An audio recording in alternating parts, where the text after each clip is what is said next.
Before watching this, I advise you to turn off your cell phones, because we are about to go back in time. The Washington Monument is one of the most timeless and commemorative buildings dedicated to an American hero. To many Americans, it embodies the respect and gratitude the nation felt for one of its founding fathers, a man who was a great leader with a lot of heart and dignity. I also think it represents the core values the United States was founded on: freedom and equality. Construction of the Washington Monument began on July 4, 1848 with help from a system of pulleys that could carry 6 tons of stone at a time. By 1854, the monument had reached a height of 156 feet above ground before a turn of events suddenly stalled the construction of it for nearly 2 decades. A new administration in charge of constructing the monument alienated donors and the project was left bankrupt. Only as the nation was rebuilding from the Civil War did attention once again turn toward the Washington Monument.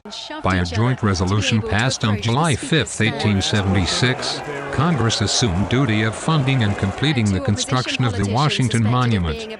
The U.S. Army Corps of Engineers, led by Lieutenant Colonel Thomas Casey, was responsible for directing and completing the construction of the monument.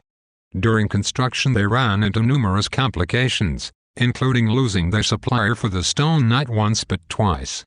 This resulted in the stone never matching exactly, and the 3 slightly different colored stones from the 3 quarries are still distinguishable today.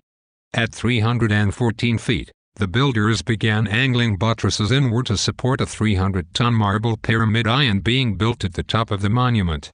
Supported by buttresses, the angled walls of the pyramid iron climbed inward beginning at 500 feet above ground. On a breezy December 6 morning in 1884, Lieutenant Colonel Thomas Casey supervised as a 3,300-pound capstone that was put in place at the top. Finally, the aluminum tip of the monument, which would mark the end of the ambitious and expensive construction feat, was set in place. I have personally visited the monument, and was amazed at the beautiful architecture of it. Each stone, you could tell, was carefully placed for the perfect curvature. The Washington Monument truly holds merit, and the same level of respect millions of Americans have for their country. Not only that, but it truly amazes me how sleek and elegant it is. This concludes my presentation of the Washington Monument.